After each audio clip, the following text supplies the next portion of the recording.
Hi ಎಲ್ಲರಿಗೂ Anika kitchen ಬ್ಲಾಗಿಗೆ ಸುಸ್ವಾಗತ. ಇಂದಿನ ಈ ಬ್ಲಾಗಲ್ಲಿ ಶೇಂಗಾ ಚಟ್ನಿ ಹೇಗೆ ಮಾಡೋದು ಅಂತ ನೋಡೋಣ ಬನ್ನಿ. ಇದು ಬಿಸಿ ಅನ್ನಕ್ಕೆ, ಮುದ್ದೆಗೆ, ಚಪಾತಿಗೆ, ಪೂರಿಗೆ, ರಾಗಿ ರೊಟ್ಟಿಗೆ, ಜೋಳದ ರೊಟ್ಟಿಗೆ ತುಂಬ ಚೆನ್ನಾಗಿರುತ್ತೆ. ಒಂದು ಸಲ ಟ್ರೈ ಮಾಡಿ ಬನ್ನಿ. ಬೇಗ ಬೇಗ ಪಟ ಅಂತ ನೋಡ್ಕೊಳ್ಳೋಣ.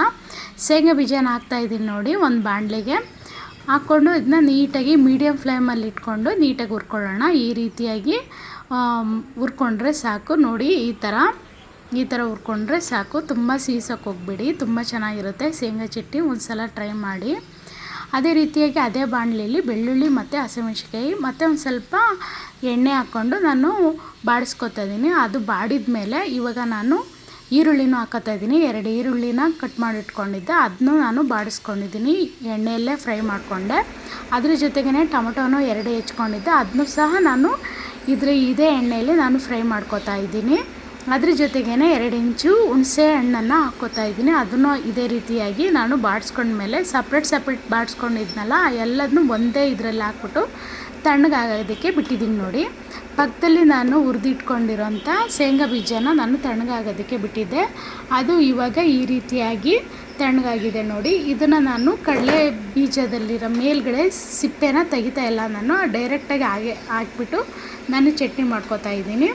ನಿಮಗೆ ನನಗೆ ಸಿಪ್ಪೆ ಬೇಡ ಅಂದರೆ ನೀವು ತೊಗೊಂಡ್ಬಿಡಿ. ಈ ರೀತಿಯಾಗಿ ರುಬ್ಕೊಂಡಿದ್ದೀನಿ, ನೀರು ಹಾಕಿಲ್ಲ. ಅದೇ ರೀತಿ ಇದ್ರಂಗೆಲ್ಲ ನಾನು ರುಬ್ಕೊಂಡಿರೋಂಥ ಎಲ್ಲದನ್ನೂ ನಾನು ಇದರೊಳಗೇ ಹಾಕ್ಕೊಂಡು ಅದ್ರ ಜೊತೆಗೇ ಒಂದು ಸ್ವಲ್ಪ ಉಪ್ಪು ಹಾಕ್ಕೊಂಡು ರುಬ್ಕೊತಾ ಇದ್ದೀನಿ ನೋಡಿ. ಈ ರೀತಿಯಾಗಿ ಒಂದು ಸ್ವಲ್ಪ ನೀರು ಹಾಕಿ ರುಬ್ಕೊಂಡಿದ್ದೀನಿ. ಗಟ್ಟಿಯಾಗೆ ರುಬ್ಕೊಳ್ಳಿ, ತುಂಬ ಚೆನ್ನಾಗಿರುತ್ತೆ. ಅದೇ ಬಾಣಲೆಗೆ ಕುಕ್ಕಿಂಗ್ ಆಯಿಲ್ನ ಹಾಕ್ಕೋತಾ ಇದ್ದೀನಿ, ಸಾಸಿವೆ, ಆಮೇಲೆ ಒಂದು ಈರುಳ್ಳಿ ಮತ್ತು ನಾನು ಬೆಳ್ಳುಳ್ಳಿನ ಜಜ್ಕೊಂಡಿದ್ದೆ, ಅದನ್ನೂ ಹಾಕ್ಕೋತಾ ಇದ್ದೀನಿ ಒಗ್ಗರಣೆಗೆ. ಅದ್ರ ಜೊತೆಗೇ ನಾನು ಕರಿಬೇವು ಸೊಪ್ಪಿತ್ತು, ನಿಮ್ಮ ಹತ್ರ ಕೊತ್ತಂಬರಿ ಸೊಪ್ಪಿದ್ರೂ ಹಾಕಿ ತುಂಬ ಚೆನ್ನಾಗಿರುತ್ತೆ.